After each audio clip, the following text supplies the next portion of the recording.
You are inside a plane designed for research. NASA uses flying laboratories to simulate the reduced gravity experienced by astronauts in space, providing a unique environment to conduct scientific study. A special program from NASA allows college students and teachers K through 12 to conduct research here. Their work not only benefits science, but also helps create the researchers, scientists, and engineers of tomorrow.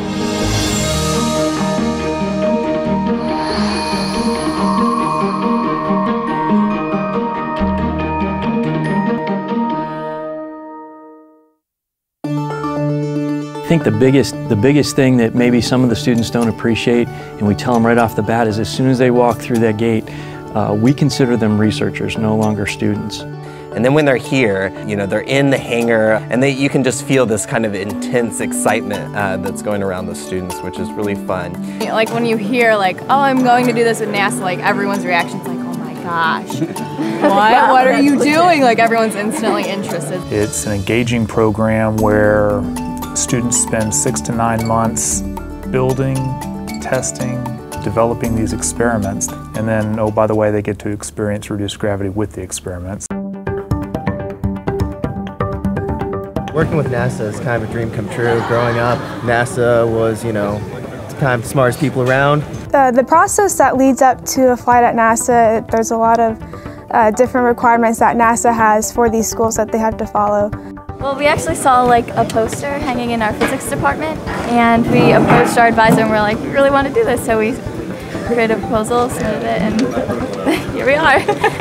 The proposal process is not insignificant. We ask that students think about a type of experiment that they might want to run. That's really the first step. So they get together with their mentor at the university and they come up with a project that they've submitted to NASA, and if it's been chosen, then that's the experiment that they're going to fly. Every year I am so impressed with the experiments that are submitted. We have temperature sensors inside of that. We're going to see how the spray affects the temperature in both microgravity and in normal conditions. In the test equipment data package, they're going to give an overview of what their experiment is, what they're trying to accomplish, and then it gets really into detail about what that test system will look like. What hardware are they going to bring? Everything from the on-off switch to how it's done in flight and on the ground, how you're shipping it, how it's laid out, all the specs. How will it interface with the aircraft? Is it bolted? Is it strapped? And if so, what are the details of those configurations?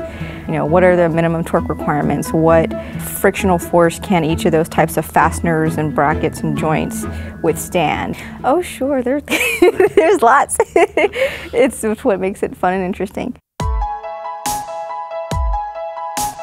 Well, with the teacher teams, one of NASA's main goals is education, promoting science, technology, engineering into our education system in the U.S. The programs where you're flying with teachers, they are bringing experiments from their middle school, elementary school students. We're here to tell you all about the SJA Magnetic Chargers team, who are headed to Johnson Space Center this summer. We developed an experiment with our students. We tested it at school, and now we are going to test it on the zero gravity flight to see how the results are different. Because we live in Southwest Indiana, we get a lot of tornadoes, tornado warnings, and tornado watches. In microgravity, in a reduced gravity situation, will we still get tornadoes? We don't know, so we're going to find out. All the months that have led up to working on this experiment, and now it's time to finalize and get it prepped for a flight. We have to have 4 check marks in order to be able to fly, and one of them is being able to pass the TRR. But we have a TRR, which is a test readiness review that is done before every flight week. That process is where a series of subject matter experts and technical folks come out from different disciplines, and the students present to that group. And you can see the student teams especially are kind of sweating. Oh my gosh, what are they going to ask? What questions are they going to ask? What their experiment is and the technicalities of it. This is what we are testing. This is the data we're going to get back. So those little round things are where the samples are? Yes. Yes. And then they also go into covering some of the information that pertain to the requirements. They're going around testing our equipment and making sure, first of all, it's safe. Safety is the main priority. Everything from a sharp edge that might nick somebody to something that may not be bolted securely. We try to look at the whole experiment end to end, from takeoff to landing. It's not, directing them or telling them what to do. It's more like, all right, let's make this a learning opportunity. Become real engineers. I've worked with several engineering teams. Be real engineers. These are the requirements. How can you work within those requirements to meet your goals? And when you're talking about testing, there's always these last-minute issues that come up. There's always troubleshooting. Maybe something broke. See, we were having trouble with thermocouples, grounding issues. We weren't getting right temperatures. In our flow system, a piece of Teflon tape got into the flow system and messed up our flow meter. Yeah, so just Murphy's Law went into effect. That's kind of one of the things that we pride ourselves in, is having a staff and subject matter experts that we can reach into NASA as an agency to assist us in helping them complete their mission. Sometimes it can be, hey, where can I find this component? And I'll direct them, hey, there's a hardware store, over here. They might have what you're looking for. So immediately after the test readiness review, it's time to load the aircraft. Our experimental aircraft, every time we load an experiment, changes the physical parameters of the aircraft. So one of the things we do is we weigh each experiment. This regime is so unique and this laboratory is so unique. It's truly the only place some of these things can be done short of going into space.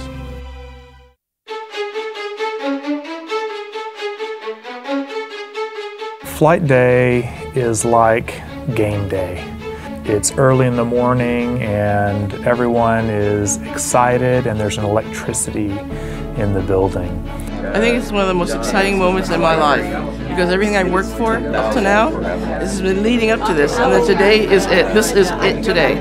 Now's the time to pre-flight and pre-brief the research people. We give them medical briefings and tell them things to look out for. We give them medicine if they're interested in that to help them with their potential nausea. And we just give them lots of information on how to position themselves in the plane and how to, guarantee success in terms of feeling good and being able to perform. Last minute checks, checklists, make sure everybody's ready to go. That all important last bathroom break. And then we load the jet and get going to fly. Yes, we are ready. We're ready. As ready as I'm going to be.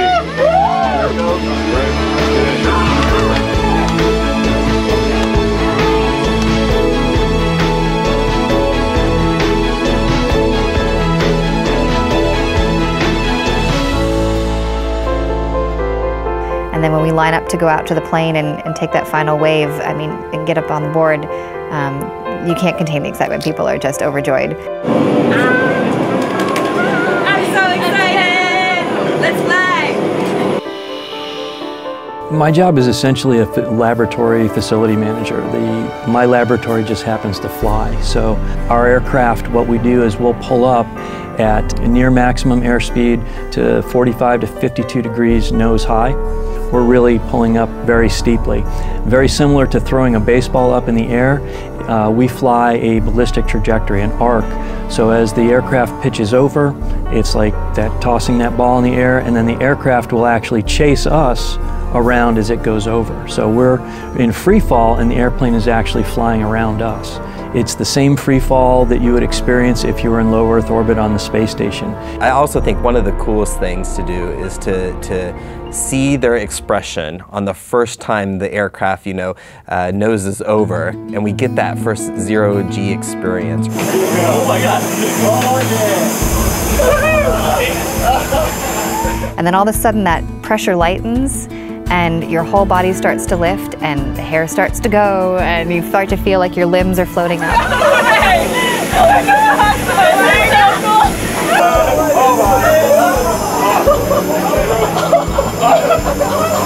The first time I unstrapped, I was flailing my legs and he's like, stop kicking. I'm like, I don't know what to do.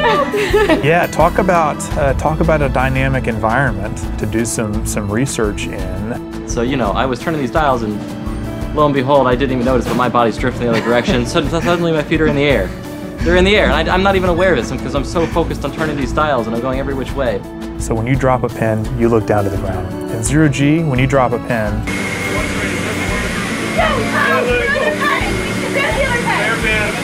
we're up here for the research. Like, you've got to get this data, and you've only got 30 parabolas to do it. What we got? 46, 59, 65. 46, 69. 65. How's your experiment coming? It's going pretty well. We're doing voltage, electrokinetic micropumps, and we're changing the voltage and getting the times down, and flow meter's going well. Counterclockwise swirl, 600 milliliter start. Air bubble forming at the bottom, slowly moving towards the top. The teachers come in and they get to actually demonstrate some of the concepts in physics that they only get to talk about in the classroom. What do you want to see happen in zero gravity? And it just kept giving us these ideas to do, and a lot of their ideas dealt with mixing things and liquids and fluids. But just seeing the work that they're doing with our students, my little teacher heart goes pitter-patter. A lot of times people confuse the flight as being the end of the program, but then there's the analysis that follows the test. This year, we have really put a focus on having the experiments that the students build directly tied to NASA's mission. When we were talking to one of the astronauts, they told us that at the space station right now, some of the Japanese astronauts are working with liquid bridges, which made it so cool because it kind of put into perspective like what we were doing and kind of gave it like even more meaning because that's what they're doing too. So they were really interested in our project. And it's neat to see the students and the teachers get excited from that experience. You know, the teachers saying, "Oh, we're gonna implement this new curriculum in our schools about NASA and space." Kids are very excited. We actually get to speak with them tomorrow on a video conference. So got everyone very excited about science and inquiry-based learning and things like that. So it was wonderful. We're doing this because we believe in the NASA mission. We're also doing this because we believe in STEM education and education for our country and for the future of our country. We're wanting to go in aerospace engineering and specifically space and rockets and spacecraft. So it's not, it's important that we understand this atmosphere, what we're dealing with, or else what we create is just kind of be a long shot and a hopes to what we think and feel zero gravity is going to be like.